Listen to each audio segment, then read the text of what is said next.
Bienvenue dans Ding Dong, l'émission pratique de Décodeur, votre podcast déco.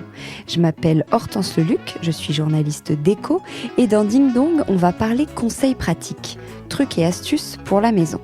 À chaque épisode, j'invite un expert qui répond à 10 questions sur une thématique précise.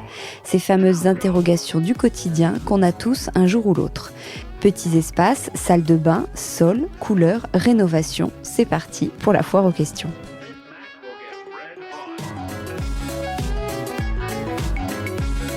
Bonjour à tous, aujourd'hui je vous propose un épisode avec Sophie Igras qui est plus connue sous le nom de Le Voyage Intérieur. Sophie est décoratrice d'intérieur et elle propose notamment des coachings déco, que ce soit à Lyon où elle habite ou en consultation à distance pour donner des solutions pratiques et des conseils déco à tous ceux qui se posent des questions pour aménager, décorer leur intérieur et j'imagine que nous sommes nombreux. Bonjour Sophie. Bonjour Hortense. Bonjour. Alors, comme d'habitude, dans Ding Dong, ce sont 10 questions. On va balayer un peu toutes les pièces de la maison. Est-ce que tu es prête ? Oui, je suis prête. J'imagine que tu as l'habitude, toi, de répondre à ce genre de questions un peu faciles dans une pièce donnée ? Oui, par le biais de mes coachings 2 heures, en fait. Je vais chez les gens ou alors on fait des visios, ils me font visiter leur intérieur et puis ils me posent des questions vraiment sur des problématiques ciblées. Ouais. Et je les aide en 2 heures. Ok. Et si c'est pas 2 heures, tu as d'autres solutions ? Oui, après, c'est des accompagnements un petit peu plus complets de A à Z, s'il y a des travaux, par exemple, où on va parler ambiance, on va parler shopping list, on va parler travaux. D'accord. Ça sera sur plusieurs phases. Après, ça sera plutôt, de la rénovation plutôt. Ouais, ok. Bon, alors c'est parti, on va commencer par l'entrée. Comment se créer une entrée accueillante ? Qu'est-ce qu'il faut avoir absolument et qu'est-ce qu'on doit plutôt retirer qui encombre ? Alors c'est vrai que moi sur les entrées, c'est comme quand on voit des émissions dans l'immobilier, c'est quand même le coup de cœur, l'entrée, c'est la pièce très importante qui doit séduire un peu tout le monde. C'est agréable d'accueillir et dans de bonnes conditions. C'est vrai que moi j'aurais tendance à mettre de belles couleurs, à proposer aussi un beau papier peint éventuellement. En tout cas, bien délimiter cet espace, faire comprendre que on rentre pas directement dans une pièce de vie, par exemple. On va avoir une question de délimitation par de la peinture, du papier peint. On peut délimiter aussi par une petite verrière. On peut délimiter par un claustrat, déjà. Tout ça, ça va être un petit peu une façon de délimiter, d'apporter du cachet aussi. L'autre moyen d'apporter un peu de cachet, ça va être un peu de mobilier sur mesure. Alors moi, j'adore le mobilier sur mesure. On peut créer tout à fait une petite banquette, aussi une sorte de petite commode, une console. Il va y avoir l'importance des détails avec un miroir, avec un tapis. Toute une question aussi de lumière, parce que forcément, on n'a pas que rarement des ouvertures extérieures sur l'entrée. Donc forcément, on va pouvoir jouer des vrais partis pris avec la couleur, avec un effet boîte. Moi, ça, j'adore. Et du coup, la lumière. Donc la lumière, c'est extrêmement important. Si elle n'est pas naturelle, elle va être avec de belles suspensions, avec de belles appliques. Et puis après, on va jouer sur tous les petits détails. Alors, les petits détails, ça va être des tapis. Ça va être aussi les petits accessoires comme des sofa covers, des coussins, si on a une petite banquette. Voilà, on va pouvoir l'aménager complètement. Après, enlever obligatoirement, je pense qu'il faut de toute façon épurer un petit peu. Voilà, faut pas avoir trop de choses. Ça, c'est une certitude. Voilà, ce serait le vrai conseil que je donnerais. Oui, parce qu'une fois décoré, de toute façon, après, il y aura les manteaux, les colis à pas oublier, les clés. Alors, ce que je dirais, c'est vrai qu'on va éviter quand même si la tendance est un peu au pater, on va quand même un peu les éviter. Parce que c'est vrai que si on a des enfants, par exemple, elles vont être vite surchargées. Alors, on verra pas les patères et puis en plus, ça va être moche. Alors, qu'est-ce qu'on met à la place ? C'est pour ça qu'un mobilier sur mesure ou même une jolie penderie peinte de la même couleur qu'un mur, ça changera tout. En tout cas, on sera plutôt dans l'effet, cacher les choses que les montrer. Ça, c'est sûr. Ok. Alors, dans la cuisine, est-ce qu'on peut éviter les meubles hauts dans un petit espace ou pas forcément dans un petit espace ? Comment éviter les meubles hauts qui peuvent un peu surcharger l'espace ? Ouais, alors moi, je vais dire, Oui, oui, oui, évitons les meubles hauts. Alors c'est vrai que c'est la tendance actuellement de plus avoir de meubles hauts pour plein de raisons différentes. Déjà, c'est l'idéal, par exemple, si c'est une cuisine qui est ouverte sur une pièce de vie, parce que ça va faire moins lourd, moins chargé. Ça va permettre aussi de faire un prolongement entre la cuisine et la pièce de vie, une vraie harmonie au niveau de l'ambiance, se rendre un peu moins compte que c'est une cuisine. Ça va donner une sensation d'espace, ça va apporter de la lumière aussi, faut pas l'oublier, parce que ça dépend. Il y a des meubles hauts qui vont toute hauteur jusqu'au plafond et ça devient très très lourd du coup. Ce que je voulais dire quand même, c'est que l'angoisse, ça va être, oui, mais je vais avoir moins de rangement. Mais en fait, non. C'est juste qu'on va mieux optimiser les meubles bas. Voilà, clairement. Ça sera un vrai travail à faire avec le cuisiniste, si c'est un cuisiniste, pour aménager vraiment le mobilier bas. On n'a pas réellement de besoin sur la hauteur. Et puis après, tout cet espace qu'on va gagner au niveau des murs, ce qui est chouette, c'est qu'on va pouvoir vraiment s'en servir en termes de déco. On va pouvoir mettre du papier peint, on va pouvoir mettre des tableaux, on va pouvoir mettre des étagères, on va vraiment faire le fil conducteur avec la pièce de vie, le salon. Et ça, je trouve que c'est plutôt chouette. Et dernière chose, forcément, si on n'a pas de meubles hauts, la cuisine, elle va revenir aussi moins cher. Et ça, c'est pas rien non plus. Et la petite astuce, que moi j'aime bien faire, c'est, parce que c'est vrai que j'en fais de plus en plus des cuisines sans meubles hauts, c'est juste de mettre des jolies petites étagères avec des tableaux chinés, par exemple, et juste qu'on dépose, même pas besoin de les mettre au mur, et c'est super charmant, en fait. Oui, où on expose des bocaux ou des petites Ouais, c'est ça. Des jolies Ok. appliques aussi par-dessus. Enfin bon, voilà. Ok. Mais c'est surtout cette question d'ouverture, de luminosité, de lien avec le reste de la pièce. Dans le salon, attention, une question à, on va dire, 500 €. Où trouver une jolie table basse? Alors, moi, je fais beaucoup de shopping list, donc c'est vrai que je suis tout le temps en recherche. C'est vrai que les marques comme ça qui me viennent, alors pour les petits budgets, on va dire toujours AMPM, la Redoute Intérieure. Enfin voilà, pour moi, c'est la bonne base quand même. On y trouve toujours tout. C'est pas très cher, c'est joli. Donc voilà, pour moi, c'est une valeur sûre. Après, au niveau des moyens budgets, on va plutôt pouvoir s'orienter sur Cave Home. D'ailleurs, à Lyon, ils ont ouvert une nouvelle boutique qui est canon. NV Galerie, moi, j'aime beaucoup. Parfois, ils copient un peu sur certaines marques, mais c'est bien copié et le prix y est, donc c'est plutôt chouette. Après, pour les plus hauts budgets, et c'est mes préférences, mais après, tout le monde ne peut pas s'offrir ça, il y a The Socialite Family, forcément. Les tables basses, elles sont superbes, comme les tables à manger d'ailleurs, enfin, comme tout ce qu'ils ont. Et il y a une marque que je suis et que j'ai rencontrée à Maison et Objets, et en plus, c'est un couple adorable, c'est Studio Gaïa. C'est une marque vraiment que j'affectionne parce qu'ils font autant de la céramique que du marbre. Donc on va dire que la céramique est encore accessible, le marbre est vachement plus cher. Mais voilà, on touche à tous les budgets. En tout cas, pour moi, c'est les marques référentes pour l'instant en termes de déco de table basse. Et là, tu parlais des matériaux. Les matériaux en 2024 pour une table basse, c'est plutôt quoi? Même si il n'y a pas de chacun ses goûts, mais oui, voilà, c'est tellement vaste. Mais c'est vrai que la tendance est quand même on a toujours les matières naturelles, le bois, ça ça sera toujours. Mais c'est vrai que les céramiques et le marbre, enfin beaucoup, beaucoup, beaucoup. Ouais, beaucoup. Tout à fait. Et comment se créer un style ou une ambiance dans le salon? J'imagine que tu as peut-être ces genres de questions un peu floues, un peu vagues, mais comment donner une personnalité à son salon? Je dirais que de toute façon, en règle générale, pour se créer un style, l'ambiance qu'on aime, qu'on recherche, c'est vrai que c'est difficile parce que les gens me contactent souvent, ils aiment tout. En fait, ils vont me dire qu'ils aiment tout, qu'il y a tellement de choses qu'ils n'arrivent pas à choisir. Mais en fait, je pense que pour choisir vraiment, et c'est ce que j'essaye de faire dans mes accompagnements, pour définir vraiment son ambiance propre, c'est qu'en fait, il faut déjà apprendre à bien se connaître. C'est-à-dire qu'il faut connaître ses goûts propres, les couleurs qu'on préfère, les matières qu'on préfère, les matériaux qu'on préfère, etc. Et puis après, c'est par rapport au style de vie. Forcément, on n'aura pas les mêmes choses si on vit seul, en couple ou en famille. On va pas vivre les mêmes choses, on va pas aimer les mêmes choses, on va pas rechercher les mêmes choses. Ça, c'est sûr. Et puis après, il va y avoir aussi une phase de définir ses besoins en termes de mobilier. Est-ce que j'ai besoin d'un bureau? Est-ce que j'ai besoin des choses vraiment pratiques qui vont aider aussi à affiner le style. Et puis, il y a aussi une question de budget, une question de contrainte technique.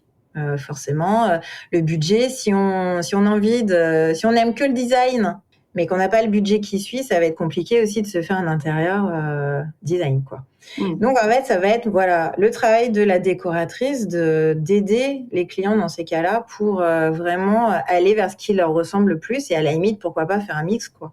Mais je pense que c'est vraiment une question de comprendre l'humain et qui on est avant tout, quoi. Il faut que l'intérieur nous ressemble. L'objectif, c'est pas de faire un copier-coller avec un magazine déco. L'objectif, c'est de se sentir bien chez soi et d'être dans son havre de paix, si je puis dire, d'être chez soi, de se sentir bien chez soi. Ouais. Dans la salle à manger, je crois que tu fais des banquettes. Enfin, J'adore ça.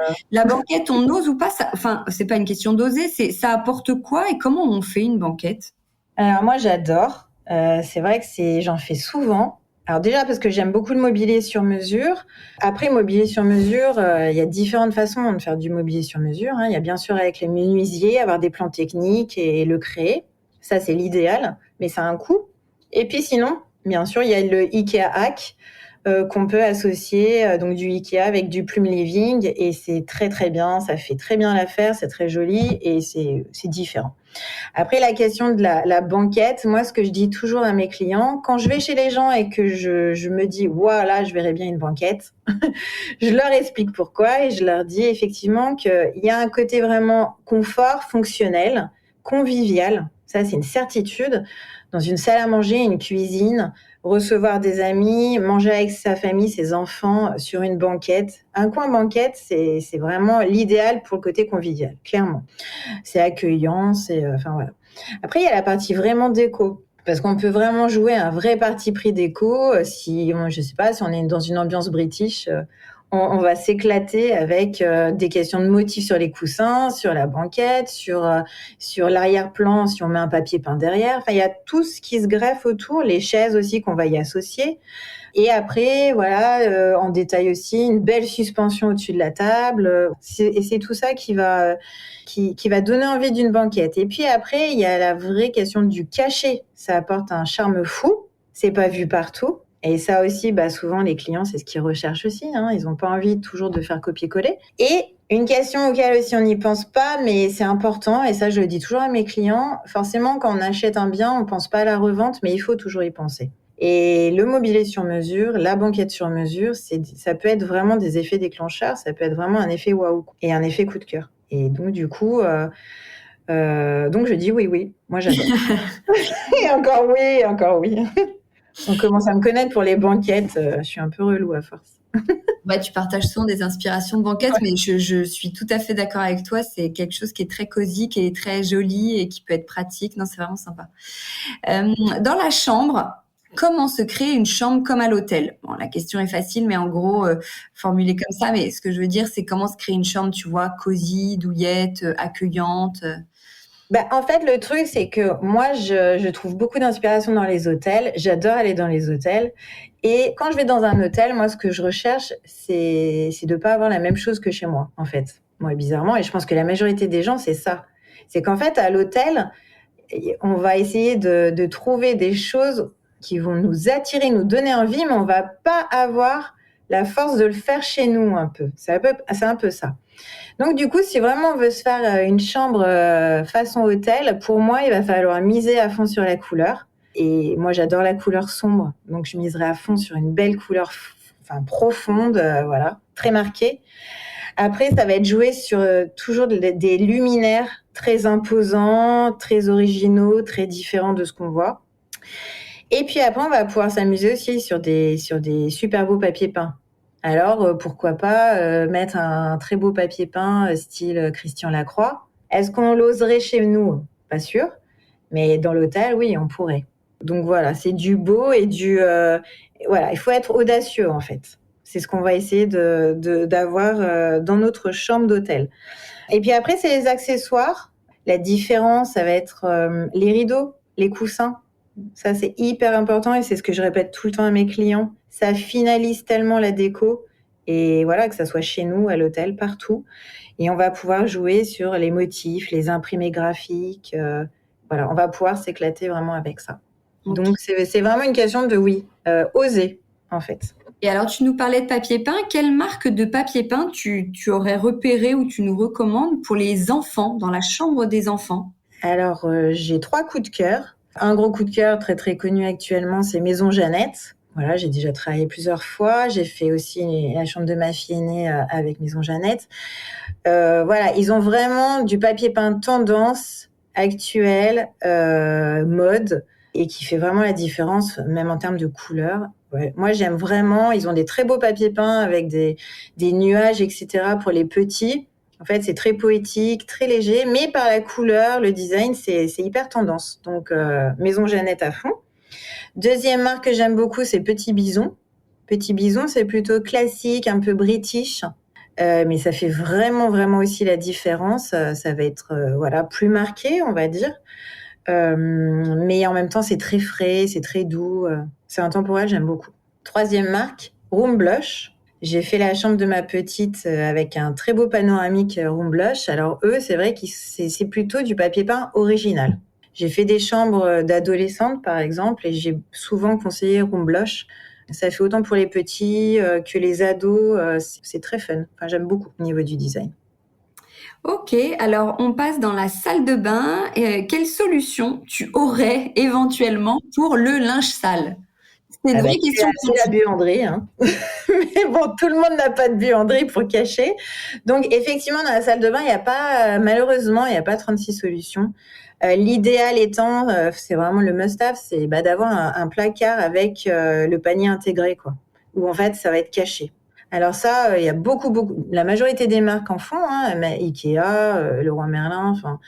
Donc voilà, du mobilier de salle de bain avec, au moins, c'est caché et c'est parfait. Et puis sinon, faut miser sur un beau panier. Voilà, on l'a tout eu, hein, je pense, le beau panier. Et après, c'est pas là où il faut mettre beaucoup d'argent, donc il faut partir sur des choses esthétiques et pratiques. Et c'est vrai que H&M Home et Zara Home font très bien l'affaire, quoi. Et comment avoir une jolie salle de bain contemporaine? Alors, la salle de bain contemporaine, en fait, ce qu'on va rechercher, ça va être que ça soit épuré, que ça soit minimaliste, en même temps que ça soit tendance. Donc, on va jouer surtout sur des éléments assez discrets. Par exemple, les mobiliers vont être plutôt suspendus, plutôt ouverts. C'est toujours en légèreté. On va pouvoir installer aussi des baignoires îlots qui vont être plutôt en forme organique, cocooning, voilà. Mais il va y avoir très peu de choses en fait dans la pièce contemporaine. Il va y avoir l'importance des matériaux. Bah oui, on va être à fond sur le naturel quand même. Ça va être le béton ciré, une question de pierre, beaucoup de pierre aussi. Après, ça peut être aussi pas un vieux, mais un parquet plutôt clair, plutôt couleur brute, voilà. Ça fera très très bien l'affaire. Mais en tout cas, ça sera toujours des tons, des couleurs neutres, du blanc, du beige, ça peut être du gris clair, pas trop foncé. Mais ça sera surtout effectivement très léger, très aérien et très épuré. Ouais. Et alors, on arrive à la dernière question. C'est bientôt là le printemps. Comment sortir de l'hiver dans sa déco sans tout changer? Parce qu'on twiste toujours quelques détails. Qu'est-ce qu'on doit troquer? Alors pour moi, en fait, la solution se trouve dans les accessoires déco. Alors, les accessoires déco, ça va être les rideaux, les coussins, les tapis, essentiellement.